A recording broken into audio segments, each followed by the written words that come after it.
Que maravilha! Estamos de volta no 18º episódio do podcast do Roquete com esse cara sensacional, Dr. Fabrício Porto. Esse cara é advogado na área de conflitos jurídicos, porque ele entende tudo sobre família, ele entende tudo sobre herança, porque nós estamos no 2º episódio do podcast do Roquete para a gente falar mais um pouco, né, doutor, sobre os conflitos.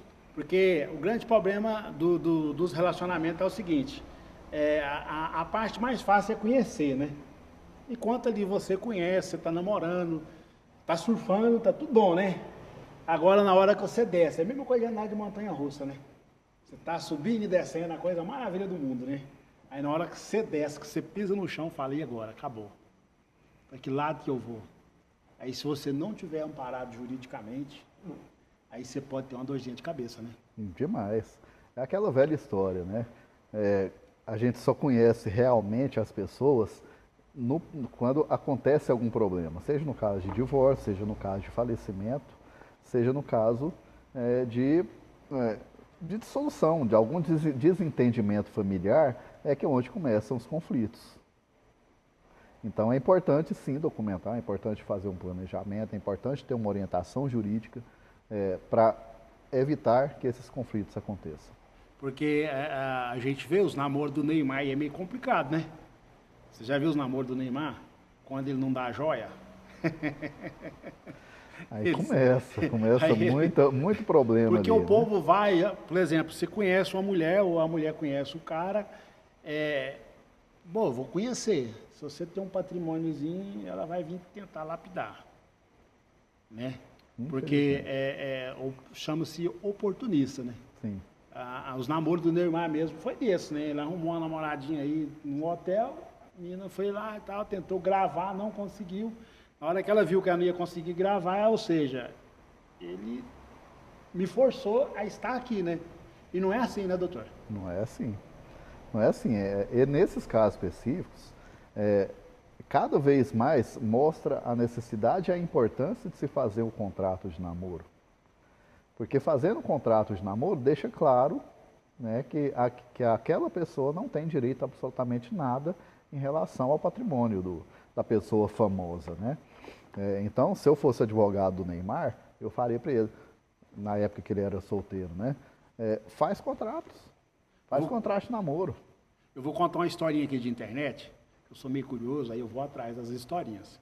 A história que eu vi em São Paulo, um delegado federal, ele foi numa boate, conheceu uma garota lá, e eles tomou lá, curtiu, embora, vamos tomar uma ducha, vamos, tomar um banho de piscina, vamos, e foi para um motel. Tranquilo, os dois lá, pá. O erro fatal dele, né? Acho que teve um relacionamento com ela, sexual, sem preservativo. Olha o erro dele. E na hora que ela pegou, terminou de fazer o ato sexual com ele, falou assim, agora você me manda 10 mil na minha conta. Ele falou, como assim? Ó, eu bebi, eu não bebo, você me deu bebida, você fez sexo comigo sem preservativo, e agora eu quero 10 mil para mim não abrir a boca. Eu chamo a polícia aqui, chamo a imprensa aqui e vou te denunciar. O que o cara restou fazer? O Pix para ela. Imagina, a dor de cabeça do cara. Isso pode acontecer com qualquer um. Pode acontecer com qualquer um. Então é importante, antes de você começar um relacionamento... Vai estar complicado. Está complicado. Aí você vê, tá moço, complicado. você entrar no relacionamento e não parar bem para pensar o que você vai fazer, você se ferra. Se ferra. Então o importante é justamente conversar e custou 10 documentar. pau a noite do cara. Fora o que ele pagou para ela e fora que ele pagou o quarto. Custou 10 pau. Provavelmente poderia ser uma garota de programa para fazer isso, né? Lógico. Sim. Né? Agora é a hora de eu ganhar o meu, né? Pessoas oportunistas, Então, né? Isso pode acontecer com qualquer um. Pode acontecer. Mas a lei hoje, pro lado das mulheres, aí o trem tá ferrado, moço. Acaba que quando a gente fala em medida protetiva, existe uma tendência maior a escutar o que a pessoa ofendida tenha para falar, né? Seja mulher ou seja homem, porque também existe violência também contra o homem. Você sabia? Não é só contra a mulher, não. Nesse caso aí, a violência praticada é pela mulher. A mulher está tentando extorquir o cara de uma situação. Para tentar ganhar vantagem nisso. E ganhou, né? E ganhou. Então, nesse caso aí, foge um pouco do direito de família e sucessões, né? Mas existe ali uma tentativa de extorsão. Isso aí é crime. Então, ele, como delegado de polícia, deveria procurar também a polícia, a própria polícia, para fazer a denúncia ali, né? Mas ele sabia que não ia ter argumento nenhum, porque se para começar, ela falou que não bebe, ela bebeu, não é? Se levar ela fazer um exame, vai ter o sêmen dele lá no corpo dela. Cara, 2-0 para ela, mano. E aí? Aí teria que fazer o exame do corpo de delito para saber se aquela relação foi ou não consentida, né? Pois é, cara, mas exame do corpo de delito. É complicado, não é? Aí já é para a parte criminal. Cara, conforme for, se o cara tiver com 10 conto na conta, paga e vai embora. E vai pensar na besteira que você fez. Você achou que você estava ganhando vantagem? E procurar não repetir aquele de novo. Erro. Né? Aí agora, para você ter um próximo relacionamento, você faz um contrato. Isso. Doutor, por exemplo, as pessoas têm muita vergonha de querer fazer um contrato de relacionamento. Sim. Por que isso? As pessoas não conversam sobre essas questões. Né? Quando as pessoas consideram que estão em um relacionamento, elas acham que problemas não vão acontecer com elas. Mas relacionamento sempre acontece. Qualquer desentendimento é motivo para gerar uma discussão. Gerando uma discussão é motivo para ter algum problema, algum início para uma discussão mais séria. Então as pessoas, eu vejo que as pessoas elas precisam conversar mais e considerar contratos como algo normal. Contratos de relacionamento como algo normal, como algo rotineiro. Quando você vai fazer um aluguel, quando você vai comprar alguma coisa, você faz contrato. Geralmente as pessoas fazem contrato. Então, por que não trazer essa ideologia, esse entendimento para as relações? Porque esse contrato que você faz, você vai ter todas as garantias lá dentro. Sim, você pode especificar se aquilo é ou não uma união estável, se aquilo é ou não só um namoro. Você pode especificar o regime de bens. Tem contratos, eu já fiz contratos estabelecendo multa por traição. Então, a gente tem N possibilidades para colocar nesse contrato com vistas a evitar problema futuro.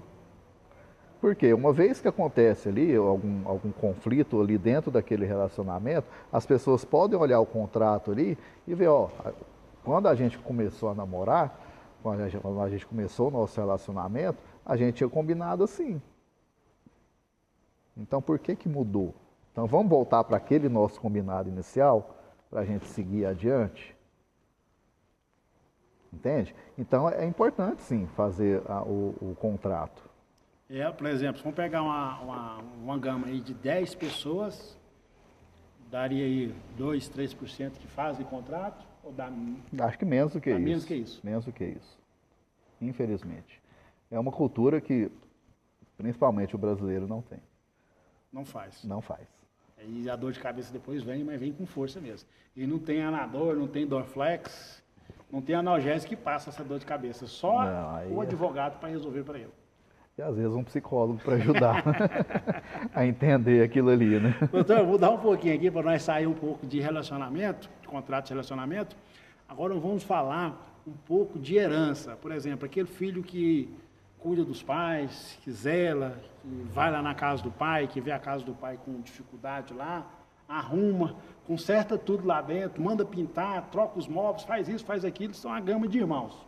Mas quem faz é só ele. E na hora que o papai e a mamãe dele partem, se não tiver documentado que a maior parte é dele, vai ser dividido em partes iguais. Sim. Nesse caso, o que os pais podem fazer? Fazer um testamento, estipulando que 50% daquele patrimônio vai para ele, e o restante é que vai ser dividido entre os irmãos, certo? Existe um projeto de lei agora também, que está para ser analisado, é que esse filho, ele, por lei, já passa a ter mais direito sucessório, direito da herança, quando ele assume realmente a obrigação e os deveres, né, de cuidados com os pais. Mas isso ainda não é lei.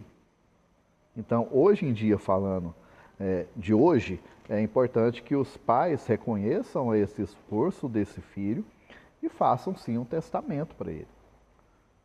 Onde, na falta dos pais, esse filho que ajudou, ele possa sim ter um direito maior em relação aos outros. Mas desde que seja documentado. Documentado, fazer o testamento. Seja o testamento, como eu já falei, público, que é o feito em cartório, ou o testamento particular. O particular fica só entre a pessoa que fez e a pessoa que está recebendo. Sim. E o público é aquele que você vai no cartório e passa uma cópia para todos os irmãos. Não passa, fica registrado, fica no cartório. Mas eles ficam sabendo. Não necessariamente. Não necessário. Só mas na hora do quando acontecer da pessoa falecer lá, aí na hora que o outro descobre, aí tem uns que até matam o outro, né?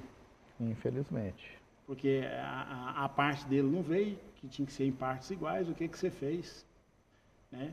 Por exemplo, eu conheci uma história de uma pessoa conhecida aí, e o pai dele faleceu, né? Aí o pai dele faleceu, a casa lá, o irmão morava dentro da casa, cuidava do pai, e os outros irmãos ficavam fora, né? Cara, e o cara tinha condições de comprar a casa. Ele estava morando com os pais, cuidando dos pais, os pais faleceram.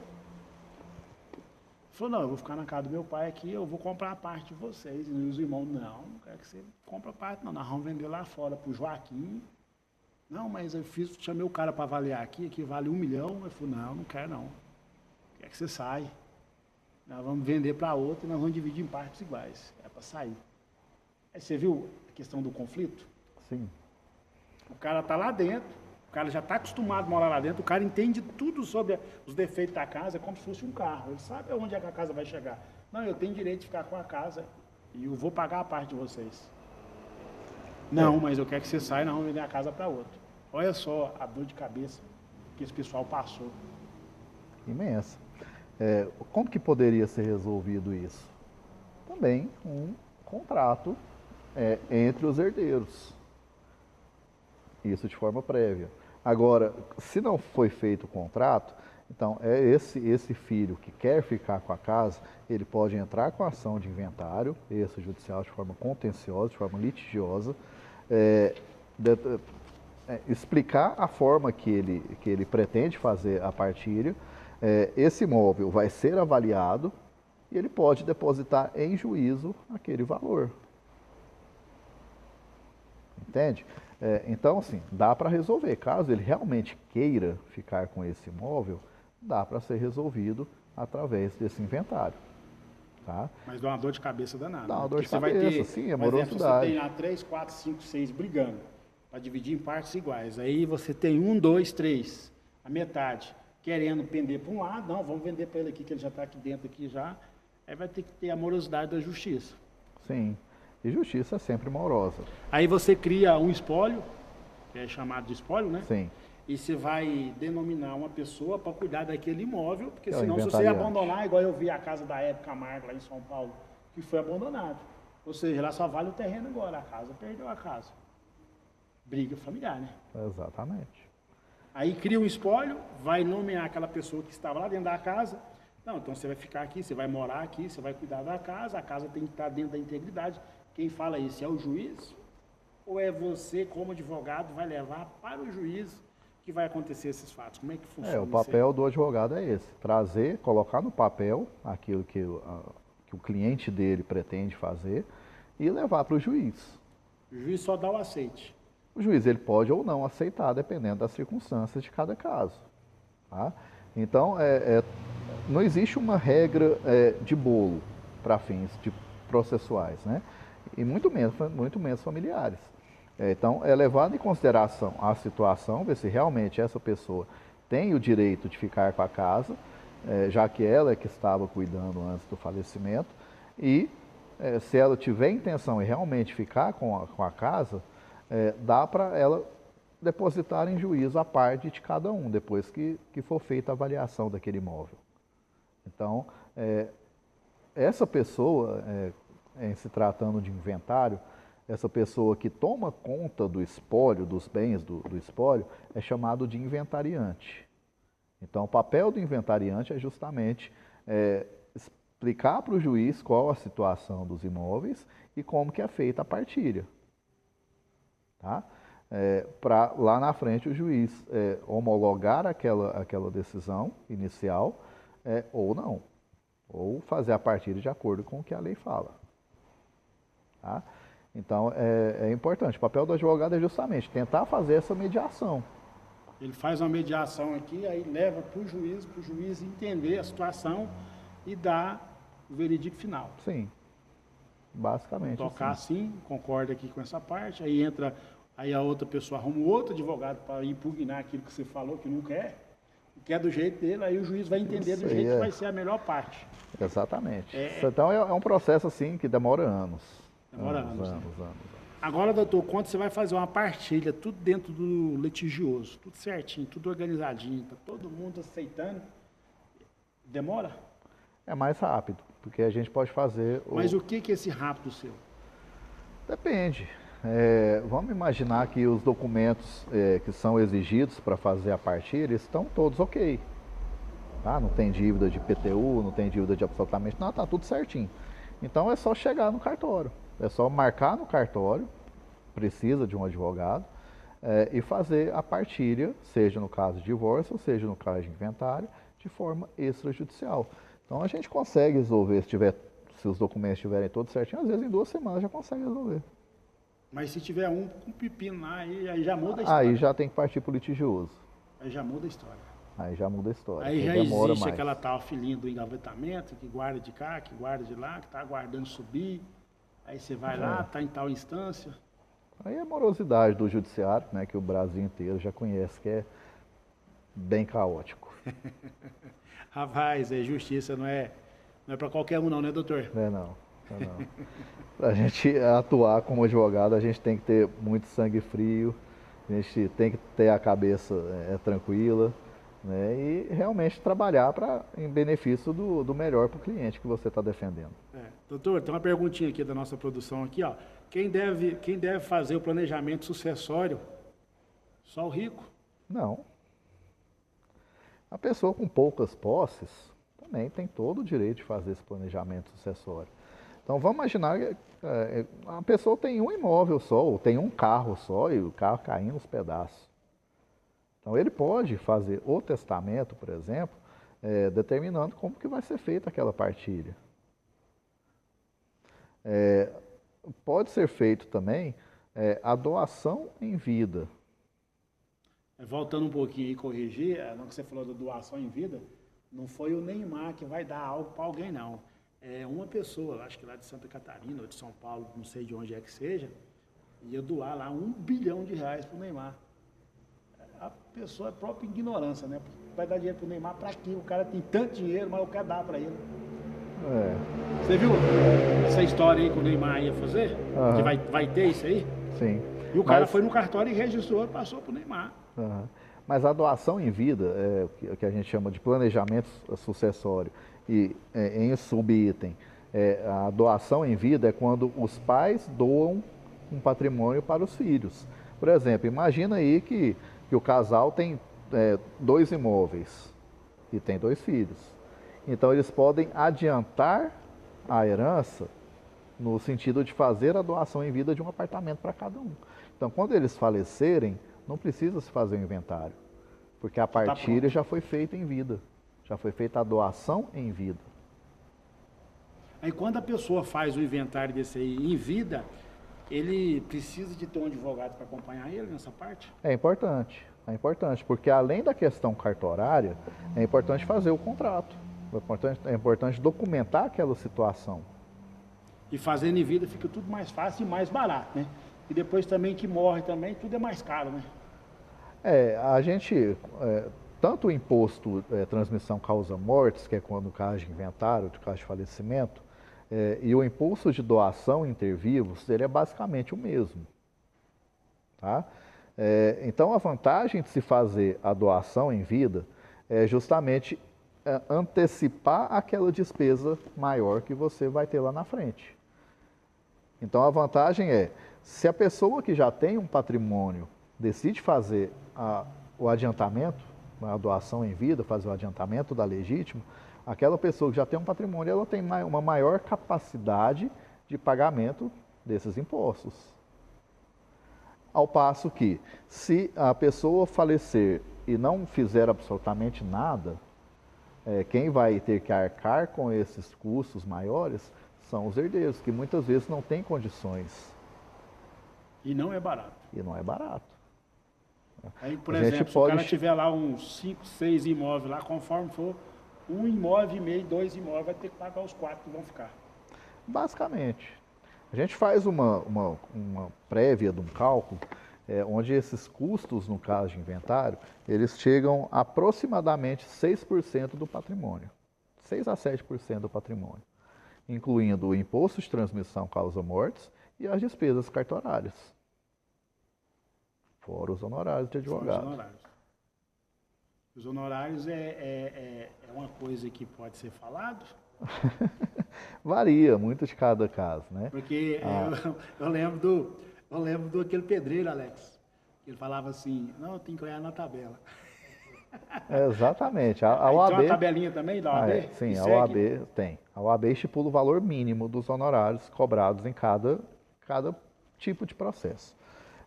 Mas aí varia muito também. Mas se você quiser fazer para mim uma partilha de bens para mim e falar assim, vou te cobrar R$10, você pode fazer? Não posso fazer, Marcos, porque se eu desrespeitar essa tabela da OAB e houver uma denúncia, eu então posso... você tem que fazer o mínimo. O mínimo lá seria... Eu tenho que fazer o valor mínimo da tabela da OAB. R$1.000. Aí você pode fazer, não, eu vou te cobrar R$1.000, que é o valor mínimo da tabela. Sim. Menos do que isso, pode gerar um problema ético no que a gente chama de questão de mercantilização da profissão. Então, a gente não pode fazer um valor menor porque a gente está comercializando um serviço. E a OAB não permite isso. Ou seja, o dinheiro não precisa de passar na sua conta, mas no mínimo tem que fazer um contrato. Tem que fazer o contrato. Fazer um contrato. Eu sempre faço contrato. Tem que fazer o contrato. Sempre faço. Justamente para resguardar as duas partes. Tudo, né, cara? Se você vai comprar um carro, você faz um contrato. Antigamente, eu já comprei motocicleta, na década de 90, moço, eu comprava com o dinheiro do bolso, pegava a motocicleta, levava para casa, depois que eu ia no cartório fazer transferência. Parece que na década de 90 o povo não tinha tanto maldade, né? Você vê, eu estou falando coisa aqui de quase 40 anos atrás, parece que não tinha maldade. 40 não, uns 34, 33 anos aí, eu estou dizendo que é isso. Eu não ia colocar eu velho demais, né? Minha primeira motocicleta foi com 16 anos, então eu comprava moto assim, a gente conhecia a pessoa na rua, eu moro ali, o cara mostrava a casa dele, eu ia lá e comprava a moto do cara, levava para casa e depois nós íamos no cartório para fazer a transferência. Antes palavra tinha valor, né? Hoje não, hoje se você fizer isso aí, você pode ir em cana. Né? Pode dar problema sério. Então, só para você ver, né? Então, tudo que você tem que fazer tem que gerar contrato. Tem se vai alugar um imóvel, gera contrato. Se vai namorar, gera contrato. Se vai ajudar os pais, documenta, né? Documenta. Cara, é um conflito de banho de família. Eu vou fazer, mãe, pai, assina aqui, vou fazer para vocês aqui, amanhã eu vou resolver. Se a gente não conseguir resolver agora, entre nós, irmãos, para eles entenderem, eu vou levar para a justiça amanhã, documentado. Que aí a justiça dá a causa ganha para a pessoa que ajudou, né? Vai analisar Ele o vai caso. entender, né? Vai analisar o caso e provavelmente deve dar uma importância maior àquele documento que foi formalizado do filho e pais. Doutor, tem mais uma perguntinha aqui para nós. Ó. Quais são os erros mais comuns que as famílias cometem quanto o assunto é herança? Não pensar que a morte pode acontecer. As pessoas, elas têm medo de conversar sobre falecimento, sobre morte. E é algo natural. Então, quando as pessoas se omitem nessa conversa, é onde gera a grande maioria dos conflitos. Uma vez que, enquanto os pais estão vivos, ali é tudo maravilhoso.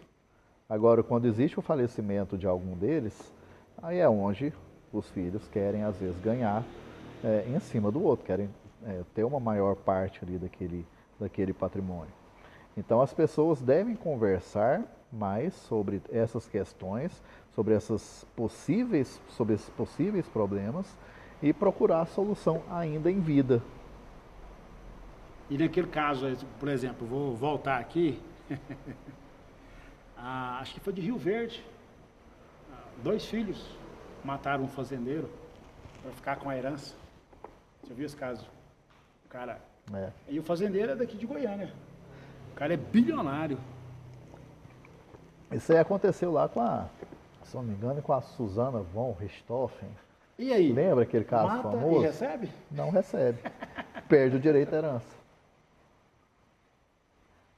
Os filhos que matam os pais para receber a herança, elas perdem o direito, não recebem. Aí vai distribuir por mão. Aí segue a ordem. O irmão da vítima, né? Que seria o pai, o irmão do lá. Segue a ordem sucessória. Por exemplo, se um dos filhos só é que fez essa atrocidade, se tiver outro filho, vai para ele. Agora, se não tiver filho, tiver ascendente, vai para ascendente, para os pais. Se não tiver ascendente nem filhos, vai para os irmãos. Pai virou moda, né? O povo agora colocando veneno de rato em comida para as pessoas comerem. É bolo contaminado, é tanta coisa, né? Acho que o ser humano ele tinha que ter mais humanidade, amor, mais compaixão, né? Sim. Pelo próximo, né? Sim. Porque dinheiro, gente, é bom. Mas não é tudo, né? Não é tudo. Não é tudo. Acho que você ter um abraço de um pai, ter um abraço de uma mãe. Ter paz na família, né? Cara, você ter o conforto em um relacionamento é muito melhor do que uma briga. Sim. Né? A briga não leva a nada, né? Só desgaste. Só desgaste, né?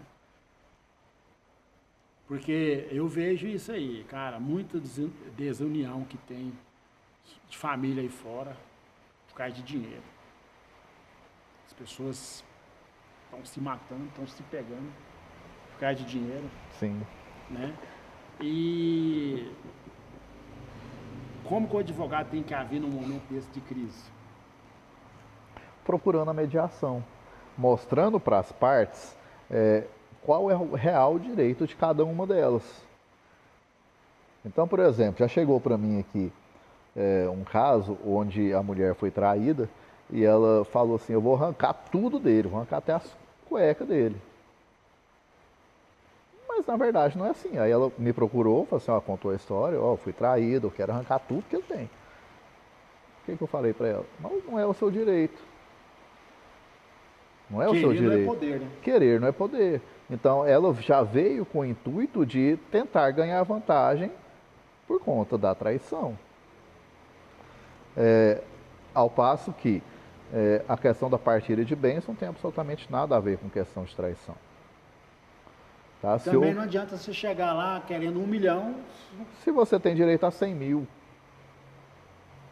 Porque a regra da partilha é clara. É 50% do patrimônio, se for no caso da comunhão parcial de bens, 50% do patrimônio para cada um. Então não é porque houve traição, não é porque você trabalhou mais dentro de casa, não é porque você trouxe mais dinheiro para casa, que vai ser diferente. Entendeu? Então o papel do advogado é justamente mostrar para aquele cliente ou para as partes qual o real direito de cada um deles.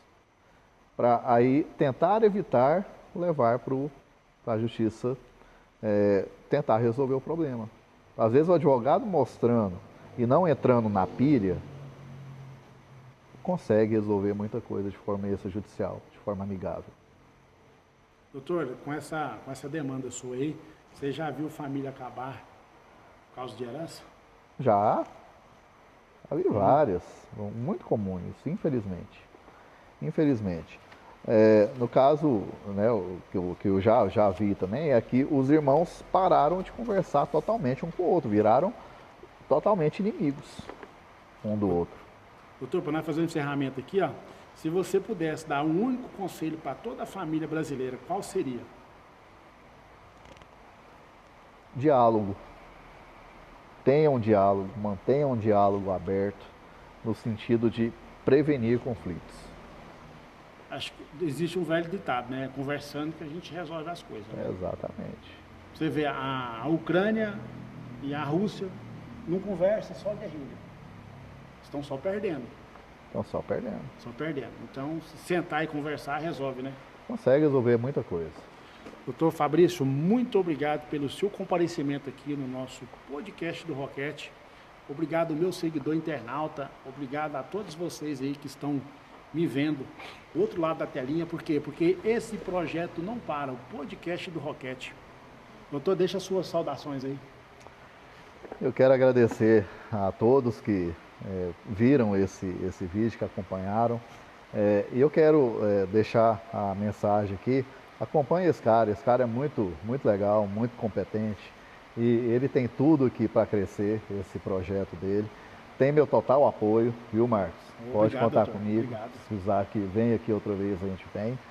E vamos conversar, conversem e resolvam os problemas, antes que os problemas apareçam. É isso aí, pessoal. Muito obrigado. Até o próximo episódio do podcast do Roquete. Isso aí. Abraço.